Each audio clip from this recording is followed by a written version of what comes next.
Hello and welcome to another edition of BuzzFeed Unsolved Postmortem, a show where we answer your most pressing questions about the most recent episode of BuzzFeed Unsolved, which was the Roswell incident. All the questions we're answering today came from you guys via our BuzzFeed Unsolved Facebook page and our BuzzFeed Unsolved Instagram page. I would like to note before we get into questions, I did not get the opportunity to pick these questions out. They were all sorted by Shane, so I thought I should probably say that before I read any of these, because I imagine most of them are going to be stupid. Maybe, you gotta make time on your schedule to pick some questions. Hey, I was at the eye doctor this morning, all right, so my eyes are dilated. Yeah, so Ryan comes in here today wearing his sunglasses looking like Jack Nicholson. Yeah, my pupils are dilated. Yeah, sure. Because I don't want my retinas to burn. That's how it works.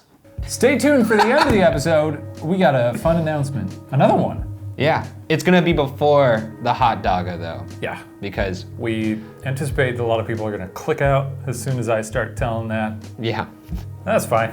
Oh, God, I can't fucking read this. Oh, because of your dumb eyes? Yeah, I love it. Facebook, Eliana Kaufman. Question for the postmortem. Ryan, do you ever worry that the men in black are going to confront you about all these alien investigations you're doing? Follow-up question, would you tell us if they did? Frankly, there is a part of me that kind of would be stoked it's happening. Then again, they'd probably kill me or do something along those lines. Do they kill people? I don't know, they would silence me in some way. I would definitely tell you guys about it though, because the more people that know I'm in danger, probably the better for my survival. I wouldn't text you at all, because I can't imagine you'd rush to the aid or even believe what I was saying, so. Yeah, I don't think I would. This one comes from Grahamtown, at Morgan Duval. I'm surprised that the tinfoil hat managed to cover Ryan's big of a doink of a forehead. Big old doink of a forehead. Oh, big ol', I thought it was an of. Big old doink of a forehead. Ryan, I love you and your big forehead. Thank you. That makes one of us. I don't like my forehead, but what are you gonna do? I was born with it. I got a big old doink dome. of a forehead. That's not a question, but the comment just, it sang to me. Here's one from Nora Dahl. This is from Facebook. Just an interesting little story to make you giggle. A quick note, I live in Norway, a very tiny country. My grandpa and his cousin sent up paper lanterns when they were 10 years old, and the entire town they lived in thought they were UFOs. The local newspaper even published a story on it. They thought it was too funny to come clean. Hashtag Shaniac, hashtag Grandpa is too. Grandpa is too. Oh. Grandpa is too. I thought it might be like a weird Norwegian name. Oh, me and Grandpa is too would always set up our paper lanterns and I'd say, Papa, look at the lantern. Grandpa is too. Grandpa's a Shaniac as well. Yeah, Grandpa you've is obviously chosen the right side, a side that exudes intelligence. Let's go back to Grahamtown. This is from at Ava Wiswall. Does Shane believe in aliens, or is everything supernatural just bullshit to him? We've gone over this before, but we'll say it again. I mean, you can say it. I do believe in aliens.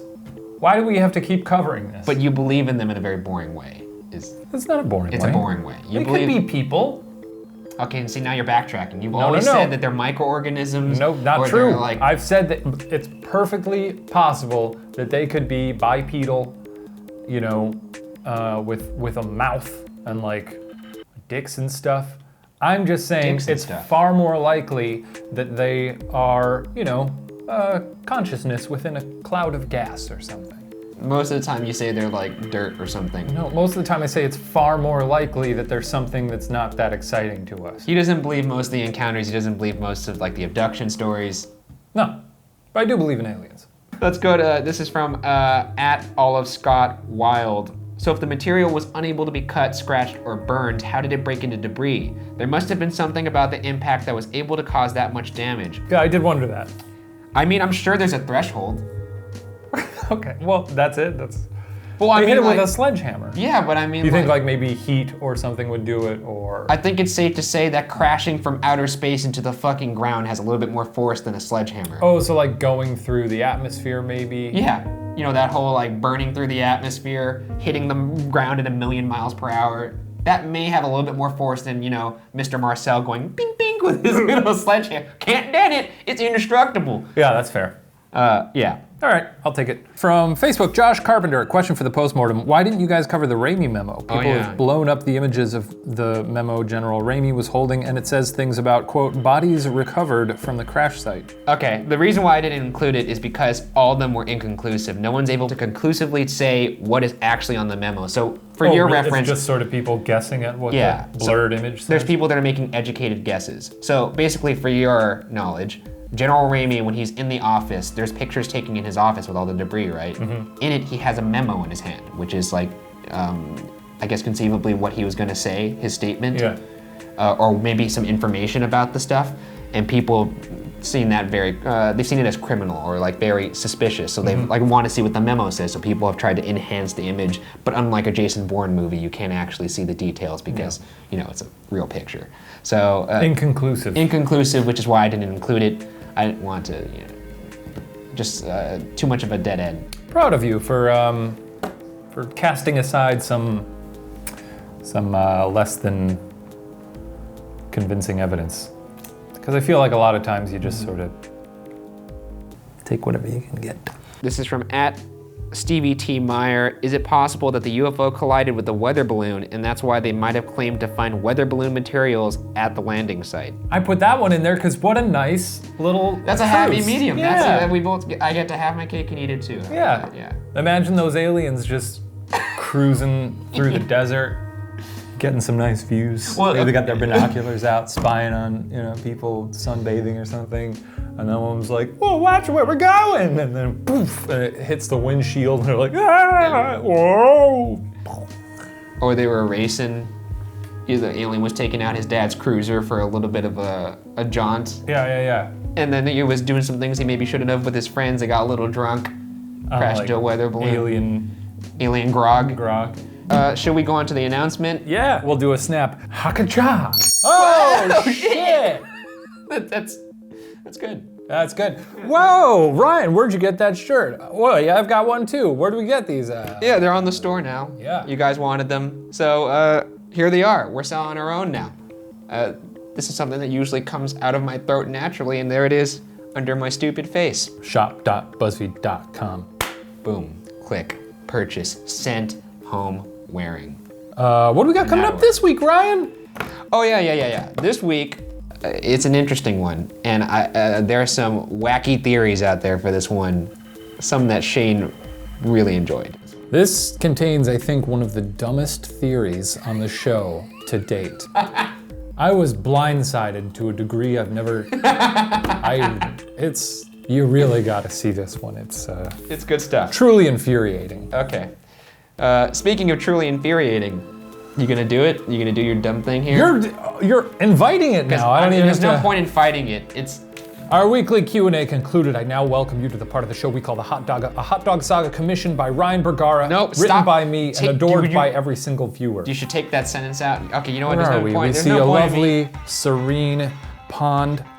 Here comes Stephen Root Beer and Gene. Oh, them hot dogs on the train sure are terrific. They're a loving family, compelling, sort of like something out of an Arthur Miller play. Say there, Gene. I don't mean to be rude to French fries, but where in God's blue hell are we? Central Park.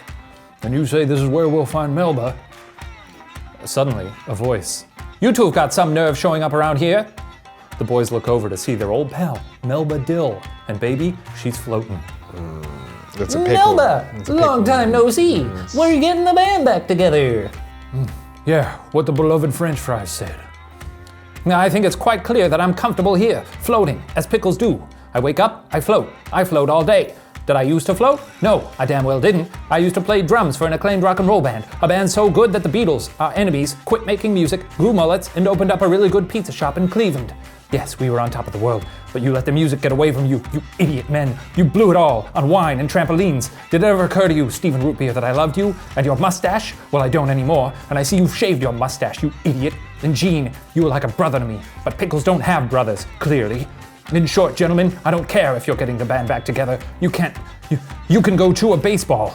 The day we broke up was the best day of my life. Now, if you'll excuse me, I've got to float, because that's what pickles do. You need a glass of water after that? That was a long paragraph. Wait, also, why do you keep harping on this pickles floating in ponds thing? No, that's not a thing. That's just her character. It's definitively not a thing. Like, this is you trying to bleed your weird sense of reality into this even weirder sense of. Let this pregnant pause play. This is dramatic. Sure, great. Pregnant pause. Go away. Yeah, do it. It's We're all just on the my, edge of our seats. it's just my sister Jebra's wedding is all. Well, I didn't know French fries had siblings like that.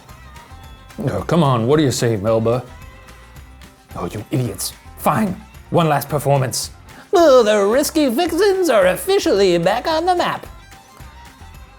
Whatever, there's a raccoon that's been snooping around these parts lately, so I was thinking of leaving anyway. The band is back together, folks.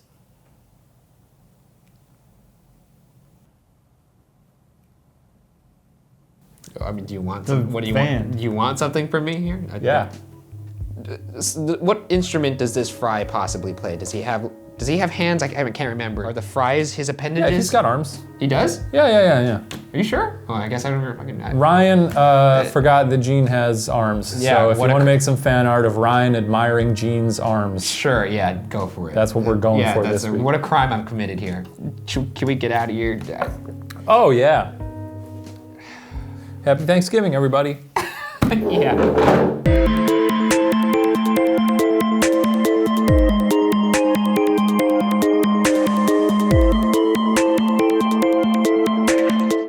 Hey, Ryan, I like your shirt. Thanks, I like yours too. Thanks, buy it here.